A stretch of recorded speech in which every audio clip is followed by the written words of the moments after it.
Halo teman-teman semuanya, kali ini saya akan menjelaskan tentang bagaimana cara membuat kursor di MySQL. Nah, sebelumnya apa sih itu kursor? Nah, kursor itu merupakan suatu variabel yang digunakan untuk menampilkan hasil query yang terdiri atas lebih dari satu row, atau kursor itu dapat diilustrasikan sebagai penampung sekaligus pointer atas hasil eksekusi dari query-query. Nah, seperti biasa akan saya contohkan bagaimana kita membuat kursor. Oke, yang pertama saya menggunakan XAMPP untuk sebagai tempat server saya. Dan kita masuk ke CMD. Nah, dan kita mulai masuk ke MySQL kita. Di sini saya menggunakan database yang bernama test2. Itu database yang pada video sebelumnya yang sudah dibuat.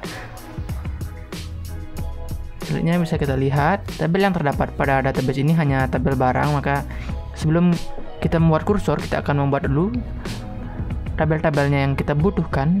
Yang pertama kita membuat tabel penjualan dengan create tabel penjualan. Isi dari tabel penjualan itu adalah ID penjualan, yaitu dengan tipe data integer panjangnya 10. Selanjutnya ada ID barang. Nah, ID barang ini merupakan foreign key nanti yang berasal dari tabel barang. Selanjutnya ada ID member yang merupakan juga sebagai foreign key dari tabel member yang nanti akan kita buat. ID member menggunakan tipe data integer dengan panjang 10. Selanjutnya ada stock.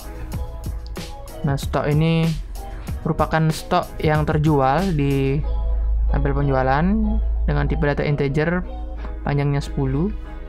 Selanjutnya ada total harga, yaitu berapa harga atau yang terjual dari harga dikalikan stok. Oke, selanjutnya kita tutup. Kita setting primary key-nya, yaitu ID penjualan.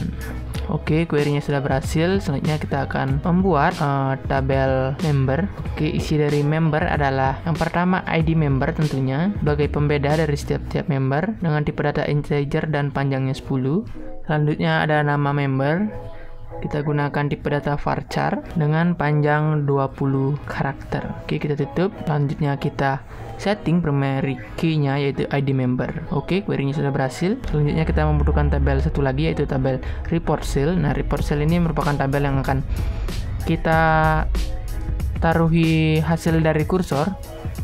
Nah, isi dari tabel report cell itu ada pertama ID report dengan tipe data integer. Selanjutnya ada ID barang, merupakan foreign key dari tabel barang, tipe data integer dan panjangnya 10. Selanjutnya ada nama barang, kita gunakan tipe data varchar. Selanjutnya ada stok yang terjual. Nah, kita berikan dengan menggunakan integer panjangnya 10. Dan yang terakhir ada banyak transaksi. Di sini kita gunakan untuk melihat berapa banyak transaksi dari barang yang terjual. Selanjutnya ada income, kita gunakan tipe data integer dengan panjang 10 karakter juga.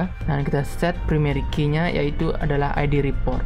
Oke, query-nya berhasil. Selanjutnya akan saya tampilkan dari tabel report cell. Kita lihat di sini isi dari tabel report cell sudah tersusun sedemikian rupa. Selanjutnya ada di tabel penjualan. Tabel penjualan juga tidak ada masalah. Nah, selanjutnya karena tabel kita sudah siap semua, maka kita akan mulai pembuatan dari kursor itu sendiri, teman-teman. Oke, karena kursor ini merupakan sebuah store procedure juga, jadi kita rubah dulu delimiternya. Setelah delimiternya kita rubah, barulah kita mulai dengan membuat kursornya. Kita create procedure total income. Nah, sebelum kita membuat kursor, kita akan membuat terlebih dahulu sebuah prosedur yang akan membantu dari kursor tersebut.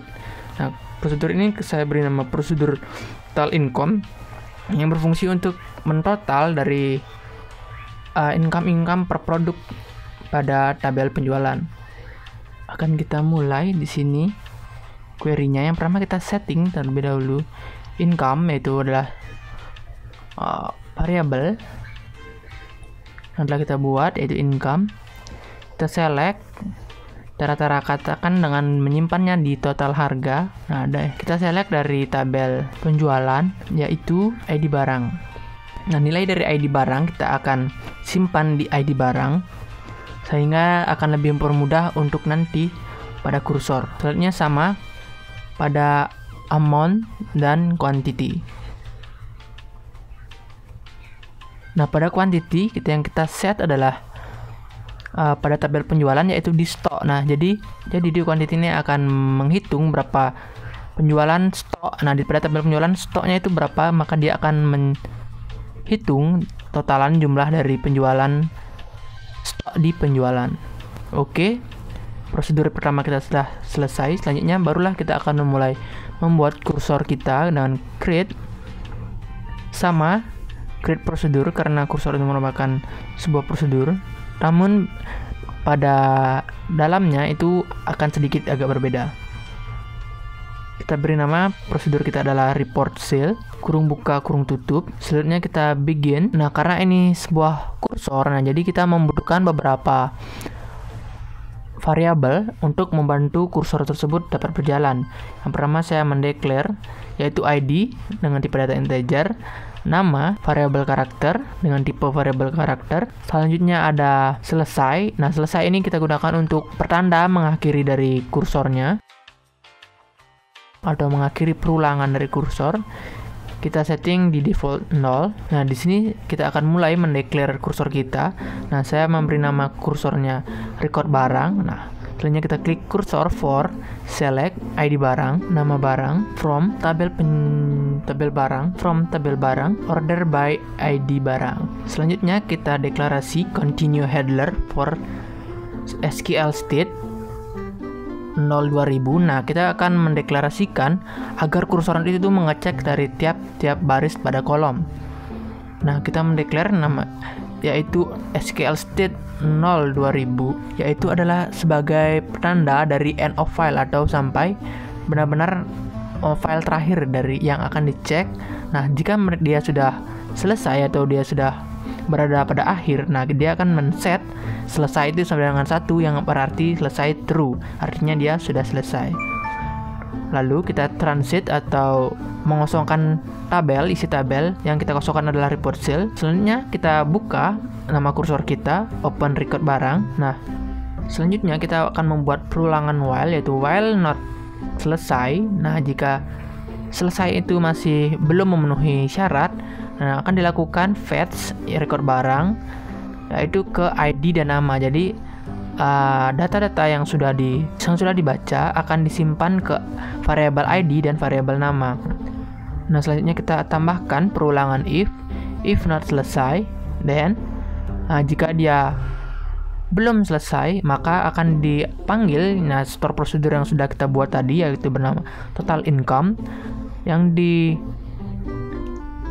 yaitulah ID add income. Nah, add income ini merupakan variabel global, karena variabel global itu diawali dengan add untuk memanggilnya, karena jika tidak berisikan add itu hanyalah variabel lokal yang hanya bisa diakses oleh lokal. Nah, jika kita menggunakan add artinya itu variabel global dan dapat diakses dari manapun. Kita akan men-setting income, amount, dan quantity-nya itu 0 jika itu bernilai 0. Nah, setelah semuanya kita set 0, jika dia bernilai 0, nah kita akan insert data-data yang tadi, yang nilai-nilai yang ada pada variabel ke tabel report cell, yaitu di ID barang, nama barang, banyak transaksi, stok terjual, dan income. Itu bernilai ID barang sama dengan ID, nama barang sama dengan nama, banyak transaksi itu sama dengan amount. Nah, stok yang terjual itu adalah quantity, dan income itu adalah add income. Oke, selanjutnya kita tutup dan kita akhiri perulangan if-nya. Begitu pula juga dengan perulangan while, dan kita tutup dari kursor yang sudah kita jalankan tadi, yaitu kita tutup close record barang. Selanjutnya kita end dan kita tutup dengan delimiter. Oke, sudah berhasil semuanya. Kita kembalikan delimiternya menjadi semula.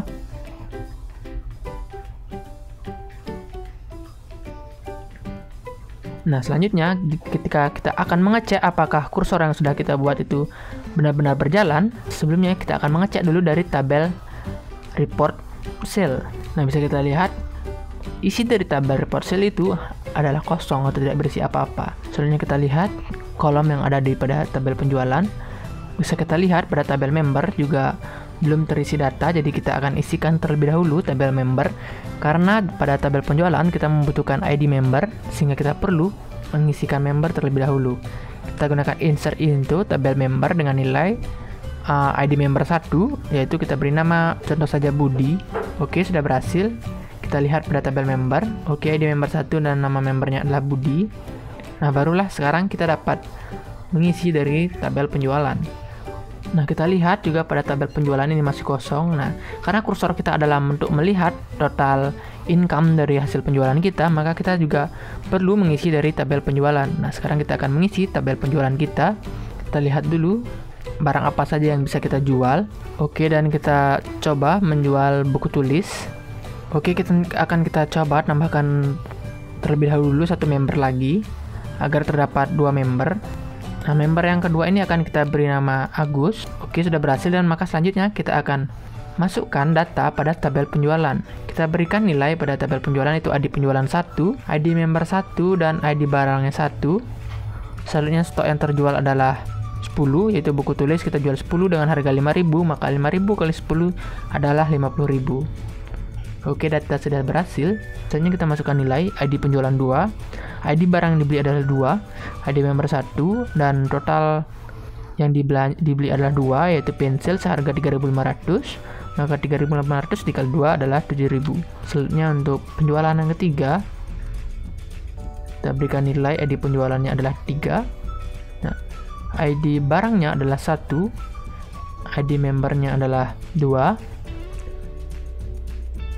Selanjutnya adalah stok yang dibeli adalah 5, yaitu dia membeli 5 buku tulis dengan harga 25.000. Kita tutup. Oke, query-nya sudah berhasil. Nah, kita lihat pada tabel penjualan apakah data yang sudah kita masukkan tersebut benar-benar sudah berhasil. Oke, data yang kita input sudah berhasil. Nah, sekarang barulah kita akan memulai dari kursor kita. Kita akan memanggil store prosedur yang berisikan kursor kita. Nah, sebelum kita memanggil kursor kita, nah, kita akan mengecek terlebih dahulu apakah tabel dari report cell ini benar-benar sudah kosong. Oke, tabelnya sudah benar-benar kosong, jadi belum terdapat apa-apa. Nah, kursor yang sudah kita buat tadi akan memasukkan datanya di tabel report cell. Nah, kita akan mulai memanggil nama dari prosedur yang sudah kita berikan kursor tadi, yaitu bernama report cell. Nah, kita panggil dengan call report cell, kita tutup. Oke, query oke, 2 row activate. Nah, selanjutnya kita akan cek di tabel report cell, maka data dari report cell akan sudah masuk pada tabel. Nah, data-data ini adalah data-data ID reportnya 1, ID barang 1, nama barang, stok terjual. Nah, stok terjual ada 15. Banyak transaksinya ada 2 dan income-nya 75.000. Nah, kita lihat di sini banyak transaksi banyak. Nah, dapat kita lihat di sini stok yang terjual itu adalah ID barang 1, yaitu stok di penjualan pertama adalah 10 dan penjualan kedua itu ada 5. Maka bisa kita lihat banyak transaksinya adalah 2. Nah, dan stoknya terjual adalah 10 ditambah 5 jadi 15. Dan sama juga seperti pensil. Pensil di sini hanya sekali penjualannya dan banyak yang terjual adalah 2. Nah, dan untuk memastikan kursor ini apakah benar-benar sudah berjalan lagi, nah, kita akan coba menambahkan satu lagi nilai dari tabel penjualan. Yang akan kita beli adalah pensil dengan banyak 8 buah. Dan query-nya sudah berhasil, dan kita lihat lagi, kita akan panggil lagi dari report cell. Nah, query-nya berhasil dan bisa kita lihat di ID report 2 nama barang pensil. Nah, jika kita lihat pada tabel yang pertama, ID stok yang terjual pada pensil hanyalah 2, dan karena kita sudah membeli 8 item pensil lagi, jadi 2 ditambahkan dengan 8 jadi berjumlah 10 buah pensil, dan banyak transaksinya adalah 2 kali, yaitu pertama dan yang kedua. Oke, sekian dari tutorialnya, semoga bermanfaat. Semoga kalian bisa mencoba sendiri bagaimana cara membuat kursor. Sampai jumpa di video-video selanjutnya. Bye bye.